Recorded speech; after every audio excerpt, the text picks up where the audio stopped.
नमस्कार दोस्तों, मैं हूं अतुल सिंह। स्वागत है आपका नीति टॉक्स विद अतुल में।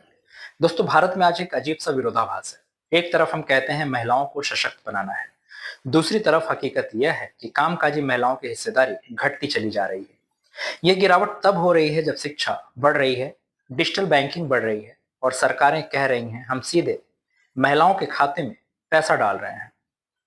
तो सवाल सीधा है, क्या पैसा महिलाओं को काम से जोड़ रहा है या चुपचाप उन्हें काम से दूर कर रहा है?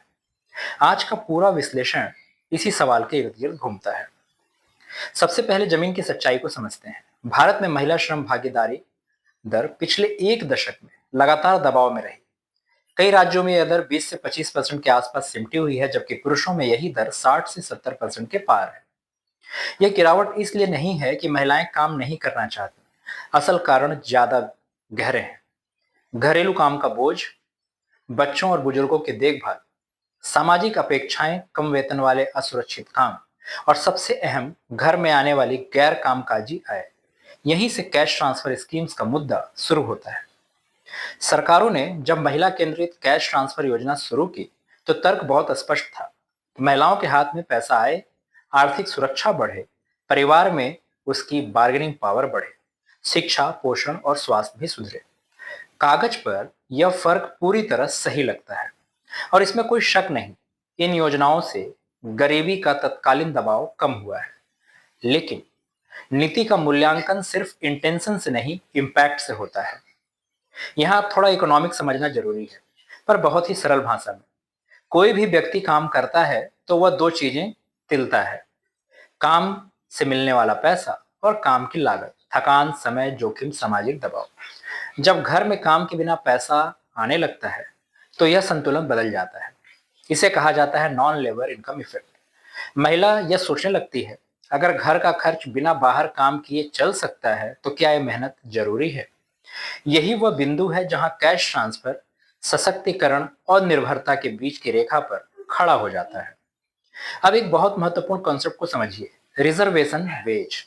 रिजर्वेशन वेज का मतलब होता है, इसमें इससे कम पे मैं काम नहीं करूंगी। जब महिला को हर महीने निश्चित राशि मिलती है तो उसका न्यूनतम स्वीकार्य वेतन बढ़ जाता है। कम मजदूरी वाला काम उसे और भी अनअट्रैक्टिव लगता है। और भारत में समस्या यह है कि महिलाओं के लिए उपलब्ध अधिकांश काम अनौपचारिक हैं, असुरक्षित हैं, कम वेतन वाला है और सामाजिक सम्मान भी कम कर देता है। ऐसे में कैश ट्रांसफर अक्सर काम के लिए प्रोत्साहन नहीं बल्कि विकल्प बन जाता है। एक और बात अक्सर नजरअंदाज हो रही है कि महिलाओं का काम करने का निर्णय अक्सर इंडिविजुअल डिसीजन नहीं होता। यह होता है पति, सास, ससुर, बच्चे और पूरे हाउस होल्ड डायनेमिक्स के साथ मिलकर लिया गया फैसला।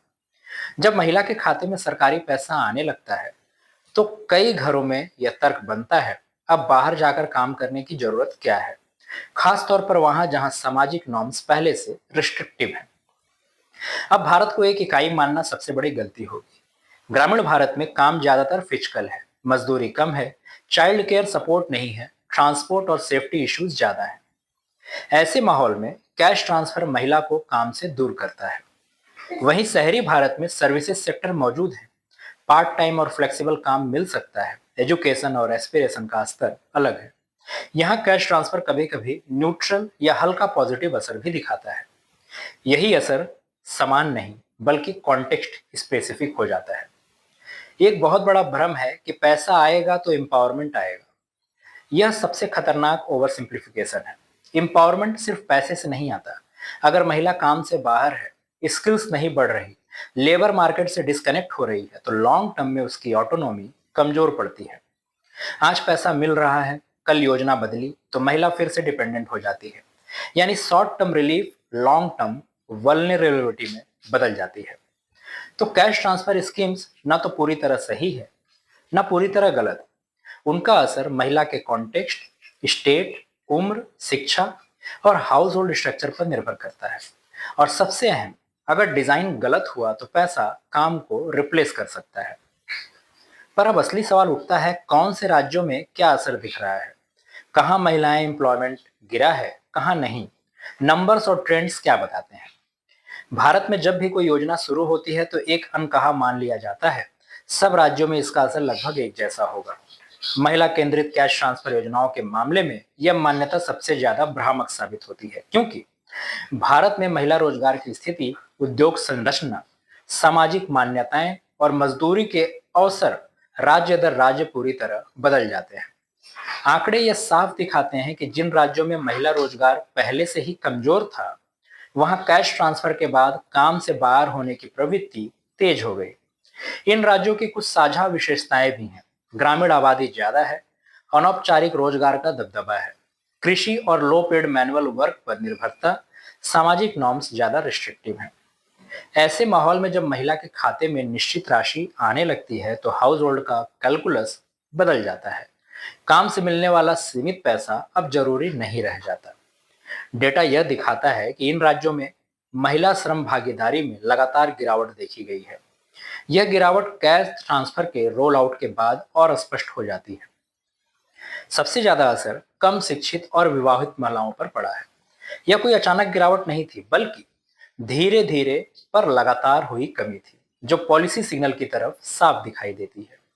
अब इन राज्यों की बात करें जहां शहरीकरण ज्यादा है, सर्विसेज सेक्टर मजबूत है और महिलाएं शिक्षा का स्तर बेहतर है, यहाँ तस्वीर उतनी नकारात्मक नहीं।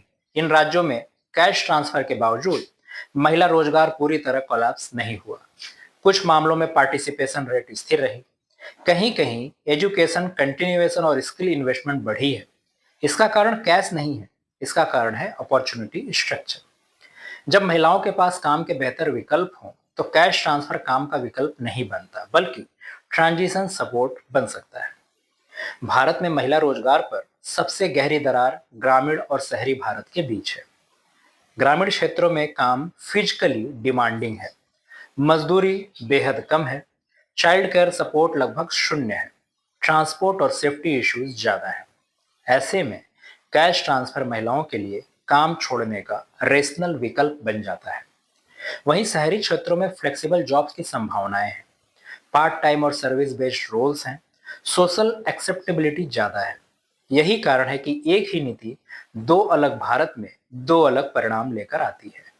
आंकड़े यह भी बताते हैं कि कैश ट्रांसफर का असर महिलाओं की उम्र और वैवाहिक स्थिति से गहराई से जुड़ा है।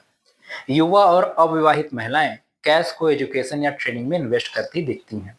वहीं विवाहित महिलाएं, खासकर बच्चों वाली, काम से बाहर होने की संभावना ज्यादा है। यह फर्क इसलिए आता है क्योंकि विवाह के बाद अनपेड केयर वर्क बढ़ जाता है, मोबिलिटी कम हो जाती है, हाउस होल्ड एक्सपेक्टेशंस बदल जाते हैं। कैश ट्रांसफर इन दबावों को कम करने के बजाय अक्सर उन्हें अस्थायी बना देता है। डेटा एक और बात साफ करता है कि जितनी कम शिक्षा, उतना ज्यादा नेगेटिव लेबर एफर्ट। कम शिक्षित महिलाओं के लिए उपलब्ध काम की बात करें तो कम वेतन वाला, अस्थिर, सामाजिक रूप से कम सम्मानित। जब कैश ट्रांसफर मिलता है तो यह काम और भी अनअट्रैक्टिव लगने लगता है। नतीजा, महिला लेबर मार्केट से धीरे धीरे डिस्कनेक्ट होने लगती हैं। आंकड़ों की बात करें तो कैश ट्रांसफर का असर हर सेक्टर पर बराबर नहीं पड़ा। सबसे ज्यादा असर पड़ा कैजुअल लेबर्स पर, एग्रीकल्चरल वेज वर्क पर, लो एंड सर्विसेज पर। इन क्षेत्रों में महिलाओं की भागीदारी तेजी से घटी, जबकि professional services, skilled work, education linked roles, यहां असर सीमित रहा। इससे यह स्पष्ट होता है कि प्रॉब्लम कैश का नहीं है, प्रॉब्लम काम के क्वालिटी की है। तीन बड़ी बातें निकल कर आती हैं। पहला, कैश ट्रांसफर का असर अगर देखें तो स्टेट स्पेसिफिक और कंटेक्स्ट स्पेसिफिक है। दूसरा, जहां महिलाएं रोजगार पहले से कमजोर है, यहां पर योजना लेबर एग्जिट को बढ़ा देता है। और तीसरा, समस्या पैसे की नहीं, अपॉर्चुनिटी इकोसिस्टम के कमी की है। पर अब सवाल बदलता है। अब सवाल यह नहीं कि कैश ट्रांसफर देना चाहिए या नहीं, अब सवाल यह है, क्या कैश ट्रांसफर को रोजगार से जोड़ा जा सकता है? क्या डिजाइन बदला जा सकता है ताकि महिला काम में बनी रहे? यह सवाल सबसे ज्यादा पूछा जाता है। अगर महिलाओं के हाथ में पैसा आया है तो क्या वह काम छोड़ देंगी? इसमें इससे तो एम्पावरमेंट बढ़नी चाहिए थी। यहीं पर पॉलिसी और इकोनॉमिक्स के बीच एक बड़ी गलतफहमी पैदा होती है, क्योंकि महिलाएं रोजगार का फैसला सिर्फ पैसे से नहीं होता। यह फैसला होता है time, dignity, safety, social pressure और अपॉर्चुनिटी कॉस्ट से। अब इसे स्टेप बाय स्टेप समझते हैं। अर्थशास्त्र में जब किसी को बिना काम किए नियमित पैसा दे दिया जाए तो दो इफेक्ट्स काम करते हैं। पहला, सब्स्टिट्यूशन इफेक्ट, काम के बदले पैसा ज्यादा आकर्षक लगे। दूसरा, इनकम इफेक्ट, इतना पैसा मिल गया कि काम करने की जरूरत ही नहीं। महिलाओं के मामले में इनकम इफेक्ट ज्यादा ताकतवर साबित हुआ, क्योंकि महिलाएं जो काम कर रही थीं वह कम वेतन वाला था, अस्थिर था, सामाजिक रूप से कम सम्मानित था और शारीरिक रूप से थकाने वाला था। ऐसे काम के सामने कैश ट्रांसफर पूरक नहीं, रिप्लेसमेंट बन गया। अब एक और कॉन्सेप्ट समझिए, रिजर्वेशन वेज। रिजर्वेशन वेज का मतलब है कम से कम कितने पैसे मिले तो मैं काम करने को तैयार हूं। कैश ट्रांसफर मिलने के बाद महिलाओं का रिजर्वेशन वेज अपने आप बढ़ जाता है। अब सवाल यह नहीं रह जाता काम मिले या ना मिले, अब सवाल बन जाता है क्या यह काम मेरे समय और मेहनत के लायक है या नहीं है। और भारत के रूरल इनफॉर्मल जॉब्स इस टेस्ट में अक्सर फेल हो जाते हैं। भारत में महिलाएं पहले से ही घर का काम, बच्चों की देखभाल, बुजुर्गों की जिम्मेदारी, यह सब अनपेड लेबर करती हैं। कैश ट्रांसफर आने के बाद हाउस होल्ड का सिग्नल बदल जाता है। अब बाहर काम करने की जरूरत नहीं, घर संभाल लो, यह डिसीजन महिलाओं का नहीं होता, घर का होता है। कैश ट्रांसफर इस अनपेड केयर वर्क को लेजिटिमाइज कर देता है। ग्रामीण और सेमी अर्बन भारत में महिलाओं का बाहर काम करना आज भी एक सोशल निगोशिएशन है। जब महिलाओं के खाते में सरकार से पैसा आने लगता है तो यह सिग्नल बन जाता है अब बाहर जाने की जरूरत नहीं, सरकार भी सपोर्ट दे रही है।